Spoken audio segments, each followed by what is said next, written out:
बोलिए कर्म फलदाता शनिदेव महाराज जी की जय। भक्तों, संसार में मनुष्य चाहे कितना भी शक्तिशाली क्यों न हो, कितना भी धनवान क्यों न हो और उसके पास कितनी भी बड़ी संपत्ति क्यों न हो, लेकिन एक शक्ति ऐसी है जिसके सामने संसार का हर अभिमान छोटा पड़ जाता है। वह शक्ति है कर्म की, और कर्मों का न्याय करने वाले देवता है भगवान शनिदेव। शनिदेव से भयभीत होने की नहीं, बल्कि उनके न्याय को समझने की आवश्यकता है, क्योंकि शनिदेव किसी के साथ पक्षपात नहीं करते।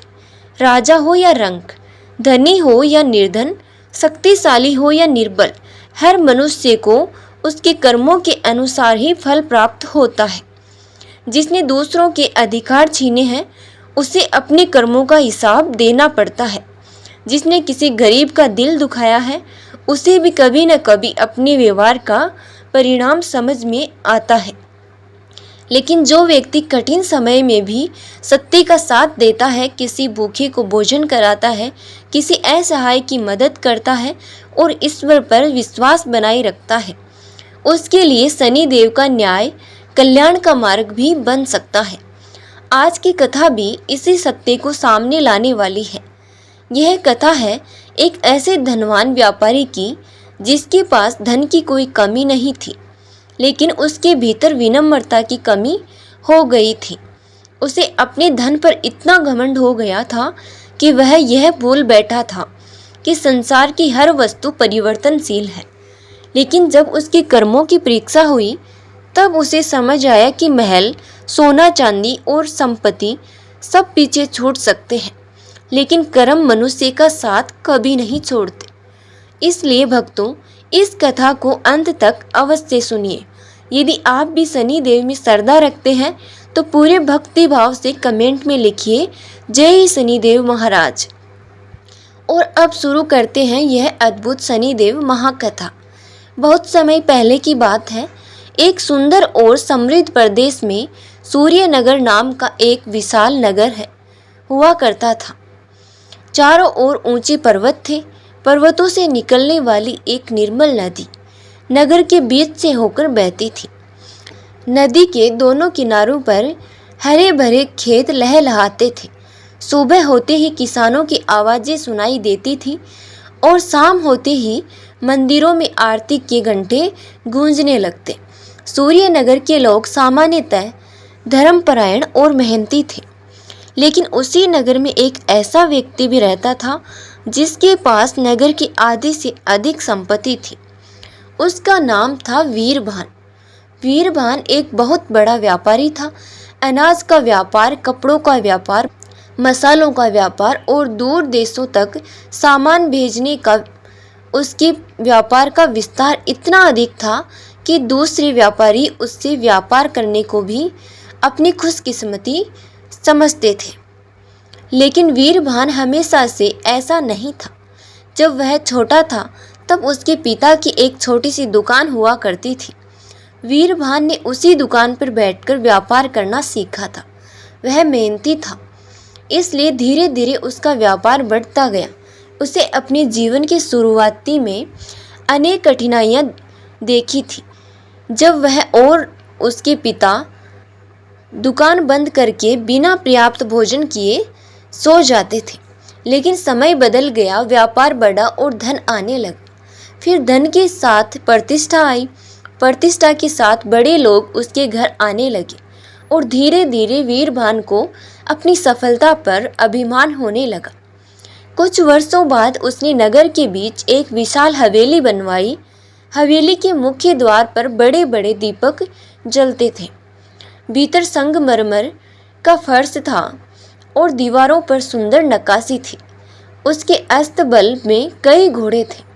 घर में अनेक सेवक थे और उसके गोदाम हमेशा अनाज और व्यापारिक सामान से भरे रहते थे। नगर के लोग उसे देखकर कहते, वीरभान की किस्मत तो राजा जैसी है। लेकिन वीरभान को अब यह बात पसंद आने लगी थी। धीरे धीरे उसके भीतर यह भावना जन्म लेने लगी कि वह स्वयं ही अपने भाग्य का निर्माता है। अब उसे भगवान की आवश्यकता भी महसूस नहीं होती थी।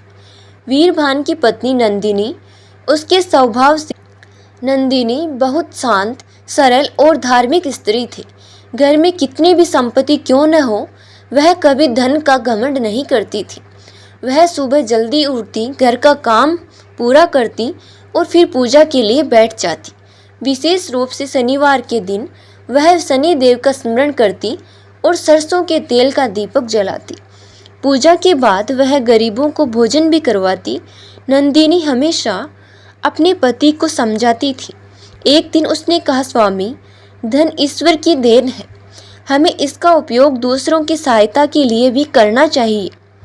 वीरभान हंसकर बोला, तुम्हें हर समय पूजा और दान की ही चिंता रहती है। क्या तुमने कभी देखा कि मेरे धन में कमी आई हो? नंदिनी ने शांत स्वर में कहा, धन का कम होना या बढ़ना हमारे हाथ में नहीं होता। समय कब बदल जाए कोई नहीं जानता। वीरभान ने उसकी बात काटते हुए कहा, मुझे समय नहीं बदल सकता। मेरे पास इतना धन है कि मैं आने वाली कई पीढ़ियों का जीवन आराम से चला सकता हूँ। नंदिनी चुप हो गई। उसने मन ही मन शनि देव को प्रणाम किया और प्रार्थना की, हे कर्म फलदाता, मेरे पति को सद्बुद्धि दीजिए, उनकी भीतर का अहंकार दूर कीजिए। लेकिन वीरभान का अहंकार लगातार बढ़ता जा रहा था। वह अपने सेवकों के साथ कठोर व्यवहार करता। गरीब व्यापारी उसके पास सहायता मांगने आते तो वह उन्हें अपमानित करके लौटा देता। एक बार नगर का एक वृद्ध किसान उसके पास अपनी फसल खराब होने के कारण सहायता मांगने आया। किसान ने हाथ जोड़कर कहा, सेठ जी, इस बार मेरी फसल पूरी तरह खराब हो गई। यदि आप थोड़ा समय दे दें तो मैं आपका कर्ज चुका दूंगा। वीरभान ने कठोर स्वर में कहा, मुझे तुम्हारी परेशानी से कोई मतलब नहीं। समय पर पैसा नहीं दिया तो खेत मेरे नाम कर देना। किसान की आंखों में आंसू आ गए। उसने कहा, सेठ जी, खेत ही मेरे बच्चों का सहारा है। वीरभान ने उसकी ओर देखा तक नहीं। वह बोला, मेरे पास भावनाओं के लिए समय नहीं है। यह घटना नंदिनी ने देख ली। उसने पति से कहा, स्वामी, किसी मजबूर व्यक्ति की व्यवस्था का लाभ मत उठाइए। वीरभान ने उत्तर दिया, व्यापार में दया नहीं चलती। नंदिनी ने मन ही मन कहा, एक दिन आपको स्वयं समझ आएगा कि दया का मूल्य क्या होता है। दिन बीतते गए। फिर एक शनिवार आया। सुबह से ही नंदिनी पूजा की तैयारी कर रही थी। उसने घर के आंगन को साफ किया, एक छोटा दीपक रखा और शनि देव का ध्यान करने लगी। तभी अचानक घर के मुख्य द्वार पर किसी ने आवाज लगाई, माता, कुछ भोजन मिल सकता है। नंदिनी ने पूजा रोक दी। वह तुरंत द्वार की ओर गई। वहां एक वृद्ध साधु खड़ा था। उसके वस्त्र पुराने थे, हाथ में लकड़ी की छड़ी थी और चेहरे पर अद्भुत शांति थी। साधु ने कहा, बेटी, मैं बहुत दूर से आया हूँ, भूखा हूँ। यदि थोड़ा भोजन मिल जाए तो तुम्हारा बड़ा उपकार होगा। नंदिनी ने तुरंत कहा, महाराज, आप अंदर आइए, मैं आपके लिए भोजन लेकर आती हूँ। लेकिन तभी पीछे से वीरभान की आवाज़ आई, रुको। वीरभान तेजी से वहाँ आया। उसने साधु को ऊपर से नीचे तक देखा और बोला, तुम यहाँ क्यों आए हो? साधु ने शांत स्वर में कहा, पुत्र, भूख लगी है, थोड़ा भोजन मांगने आया हूँ। वीरभान हंस पड़ा, मेरे घर को भिक्षा मांगने वालों का अड्डा समझ रखा है। नंदिनी ने कहा, स्वामी, यह वृद्ध है, इन्हें भोजन करा दीजिए। वीरभान ने कठोर स्वर में कहा, मैंने कहा ना, इन्हें यहाँ से जाने दो। वृद्ध साधु शांत खड़ा रहा। उसने वीरभान की ओर देखा। उसकी आंखों में ऐसी गंभीरता थी कि नंदिनी का हृदय कांप उठा। साधु ने कहा, पुत्र, धन का अभिमान मत करो। जिस वस्तु को तुम अपना समझ रहे हो वह वास्तव में तुम्हारे पास कुछ समय के लिए ही है। वीरभान ने उपहास किया, मुझे उपदेश देने की जरूरत नहीं। साधु ने फिर कहा, आज तुम किसी भूखे को अपने द्वार से लौटा रहे हो। समय आने पर तुम्हें भी एक एक निवाले का मूल्य समझ में आएगा। वीरभान क्रोधित हो गया, बहुत हो गया, यहाँ से चले जाओ। नंदिनी ने साधु के सामने हाथ जोड़ दिए, महाराज, मेरे पति की भूल को क्षमा कर दीजिए। साधु ने नंदिनी की ओर देखा। उसके चेहरे पर करुणा थी। उसने कहा, बेटी, तुम्हारा मन पवित्र है। तुमने सेवा की भावना नहीं छोड़ी। लेकिन प्रत्येक मनुष्य को अपने कर्मों का फल स्वयं भोगना पड़ता है। इतना कहकर साधु वहां से धीरे धीरे आगे बढ़ गया। नंदिनी उसे दूर तक देखती रही। उसे ऐसा लग रहा था जैसे उस साधु के जाने के साथ ही घर की सारी शांति भी चली गई हो। उसी रात नंदिनी ने एक विचित्र सपना देखा। उसने देखा कि एक विशाल अंधकारमय आकाश के बीच एक दिव्य प्रकाश दिखाई दे रहा है। उस प्रकाश के मध्य एक गंभीर स्वर गूंजा, कर्मों से कोई बच नहीं सकता। नंदिनी की आंख खुल गई। उसका हृदय तेजी से धड़क रहा था। उसने तुरंत हाथ जोड़कर शनिदेव का स्मरण किया। लेकिन दूसरी ओर वीरभान गहरी नींद में था। उसे आने वाला समय का तनिक भी अंदाजा नहीं था। अगली सुबह सूरज उगा, लेकिन वीरभान के जीवन का उजाला धीरे धीरे डूबने वाला था। सुबह होते ही उसका मुखिया मुनीम दौड़ता हुआ उसके पास आया। उसके चेहरे पर घबराहट थी। वीरभान ने पूछा, क्या हुआ? मुनीम बोला, सेठ जी, हमारे सबसे बड़े गोदाम से बहुत बड़ी खबर आई है। वीरभान ने कहा, जल्दी बताओ। मुनीम ने कांपते हुए कहा, रात में गोदाम की छत का एक हिस्सा गिर गया है और भारी मात्रा में माल खराब हो गया है। वीरभान का चेहरा उतर गया, लेकिन उसने स्वयं को संभाला। कोई बात नहीं, नुकसान हुआ है तो दूसरा माल मंगवा लेंगे। मगर कुछ ही दिनों बाद दूसरी विपत्ति आ गई। दूर शहर भेजा गया उसका माल रास्ते में फंस गया। फिर उसके एक बड़े व्यापारी साझेदार ने भुगतान करने से इनकार कर दिया। देखते ही देखते वीरभान की वर्षों की मेहनत पर संकट के बादल मंडराने लगे। नंदिनी सब समझ रही थी। वह रोज शनिदेव के सामने प्रार्थना करती, हे प्रभु, मेरे पति को सद्बुद्धि देना। यदि उनके कर्मों का फल उन्हें मिलना ही है तो उन्हें उसे सहने की शक्ति भी देना। लेकिन वीरभान अभी भी अपनी शक्ति और धन पर भरोसा कर रहा था।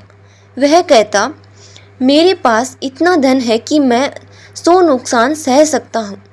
उसे नहीं पता था कि आने वाला समय उसके इस विश्वास की सबसे बड़ी परीक्षा लेने वाला है। कुछ ही दिनों में उसके व्यापार पर इतना बड़ा संकट आया कि नगर के लोग भी आश्चर्यचकित रह गए। जिन गोदामों में कभी धन का अंबार लगा रहता था, वहां अब खालीपन दिखाई देने लगा। जिन लोगों के सामने वीरभान कभी अपना प्रभाव दिखाता था, वही लोग अब उससे दूरी बनाने लगे। एक दिन शाम को वीरभान अपने विशाल आंगन में अकेला बैठा था। उसके सामने वही धन था, लेकिन पहली बार उसे उस धन में सुरक्षा दिखाई नहीं दे रही थी। उसे अचानक उस वृद्ध साधु की याद आई। जिस वस्तु को तुम अपना समझ रहे हो, वह कुछ समय के लिए ही तुम्हारे पास है। वीरभान ने सिर झटक दिया, नहीं, यह सब केवल संयोग है। लेकिन तभी बाहर से एक और व्यक्ति दौड़ता हुआ आया। उसने ऐसी खबर सुनाई कि वीरभान के पैरों तले जमीन खिसक गई। उसकी आंखें फैल गई और उसी क्षण उसे पहली बार महसूस हुआ कि शायद यह केवल व्यापार का नुकसान नहीं है। शायद कोई अदृश्य शक्ति उसे उसके पुराने कर्मों का हिसाब समझाने लगी है। लेकिन आगे क्या हुआ? क्या वीरभान का पूरा धन समाप्त हो जाएगा? क्या वह उस वृद्ध साधु को दोबारा देख पाएगा?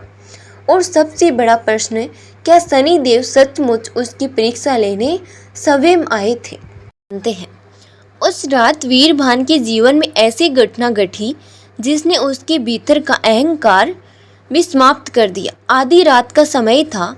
बाहर तेज हवा चल रही थी। आकाश में काले बादल छाए हुए थे और दूर कहीं बिजली चमक रही थी। वीरभान अपनी हवेली के बरामदे में अकेला बैठा था। तभी उसका पुराना सेवक घबराया हुआ दौड़कर आया। उसने कहा, सेठ जी, हमारे सबसे बड़े गोदाम में फिर से नुकसान हो गया है। वीरभान कुछ पल तक मौन रहा। उसने अपनी आंखें बंद कर ली। उसे लगा जैसे परिस्थितियां उसके हाथ से पूरी तरह निकल चुकी हैं।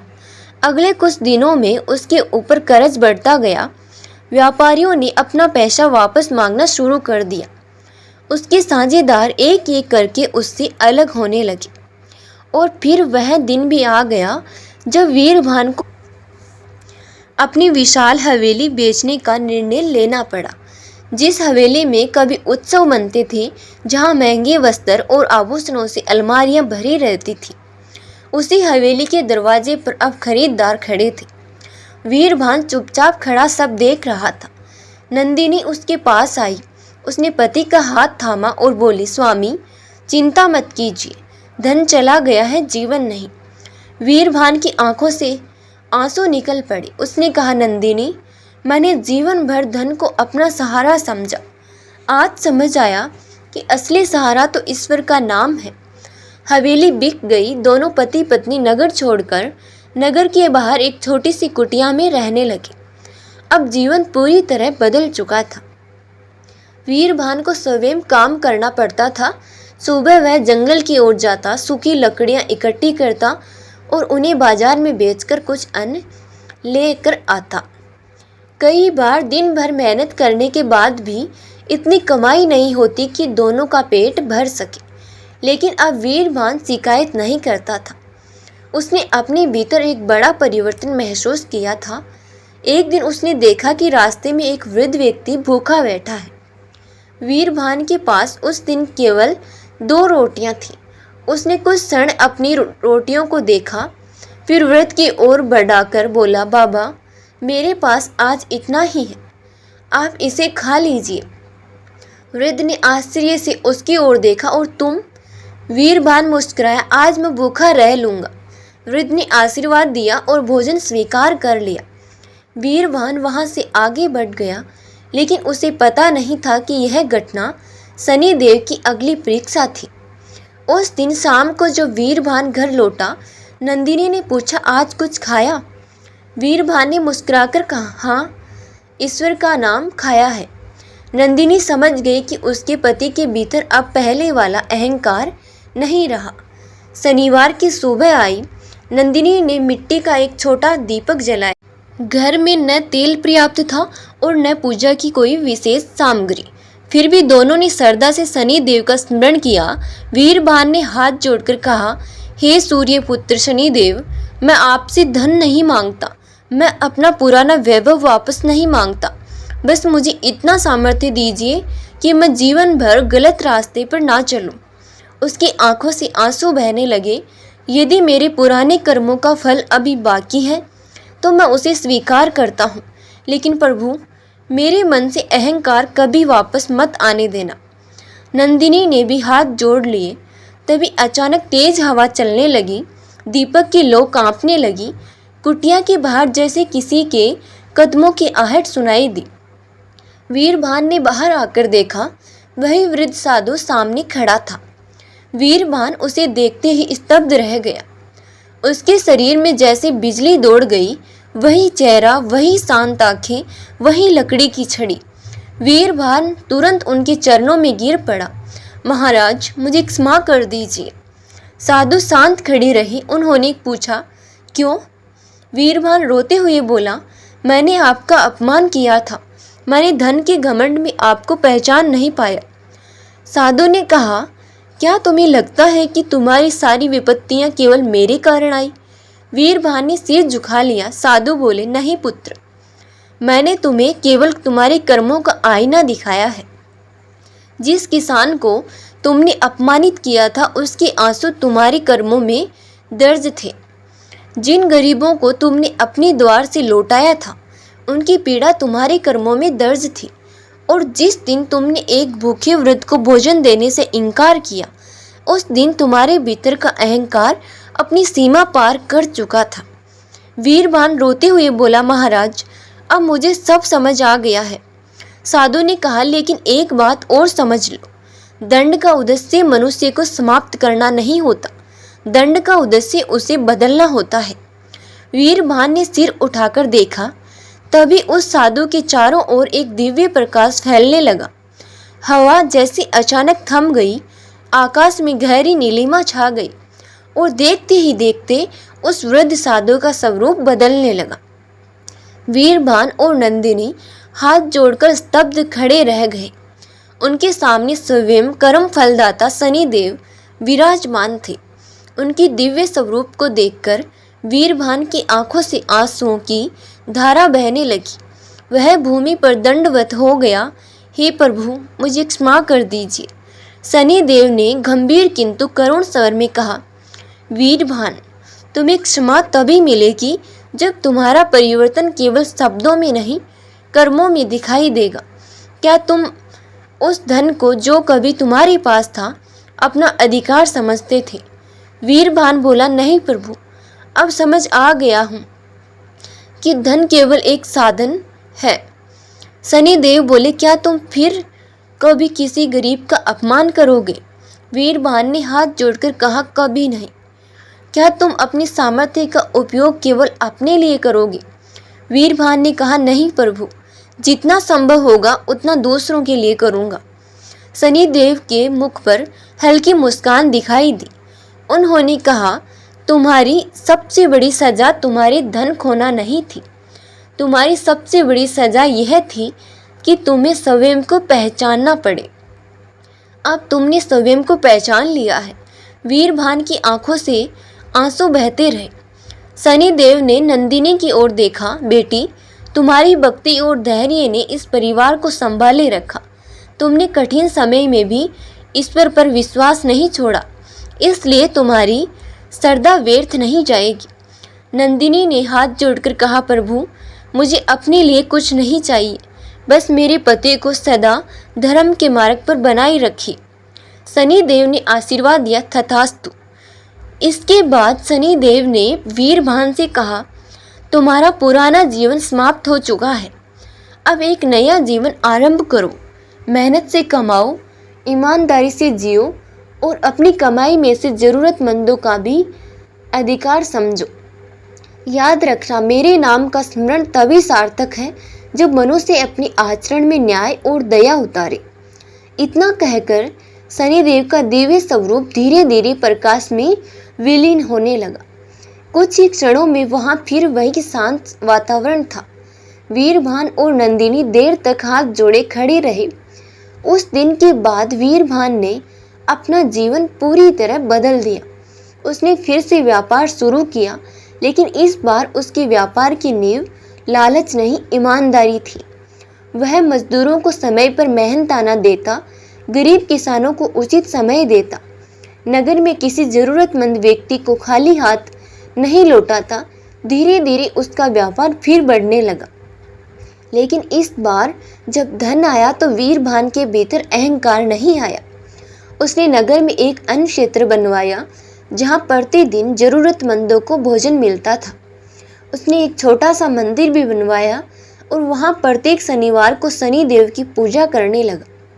लेकिन वह हर किसी से एक बात जरूर कहता, मेरी पूजा से अधिक महत्वपूर्ण मेरे कर्म हैं। वर्षों बाद जब लोग उससे उसकी सफलता का रहस्य पूछते तो वह मुस्कुराकर कहता, मैंने धन खोकर जीवन पाया और अहंकार खोकर भगवान को पाया। भक्तों, इस कथा का सबसे बड़ा संदेश यही है कि शनिदेव से डरने की आवश्यकता नहीं है। हमें अपने कर्मों को सुधारने की आवश्यकता है। किसी गरीब का अपमान करने से पहले सोचिए कि परिस्थिति कभी भी बदल सकती है। किसी भूखे को भोजन देने का अवसर मिले तो उसे अपना सौभाग्य समझिए। किसी असहाय की सहायता कर सकते हैं तो अवश्य कीजिए, क्योंकि मनुष्य के पास धन चाहे कम हो या अधिक, लेकिन उसके अच्छे कर्म ही उसकी सबसे बड़ी संपत्ति है। और याद रखिए, शनिदेव का न्याय देर से दिखाई दे सकता है, लेकिन अन्याय नहीं करता। जो व्यक्ति सच्चे मन से अपनी गलतियों को स्वीकार करता है और धर्म के मार्ग पर चलने का प्रयास करता है, उसके जीवन में परिवर्तन अवश्य आता है। इसलिए शनिवार के दिन शनिदेव का स्मरण करते समय केवल अपनी परेशानियां दूर करने की प्रार्थना ना करें, उनसे यह भी प्रार्थना करें, हे शनिदेव, मुझे इतना विवेक दीजिए कि मैं किसी का अहित ना करूं। मुझे इतना धैर्य दीजिए कि कठिन समय में भी सत्य का साथ ना छोड़ूं, और मुझे इतनी शक्ति दीजिए कि मैं अपने अच्छे कर्मों से अपने जीवन को बेहतर बना सकूं। भक्तों, सच्ची भक्ति वही है जो मनुष्य के व्यवहार को बदल दे। यदि आज की कथा ने आपके हृदय को छुआ हो तो श्रद्धा से कमेंट में लिखिए जय शनिदेव महाराज। शनिदेव महाराज आपके जीवन में सद्बुद्धि, धैर्य, न्याय और सुख शांति प्रदान करें।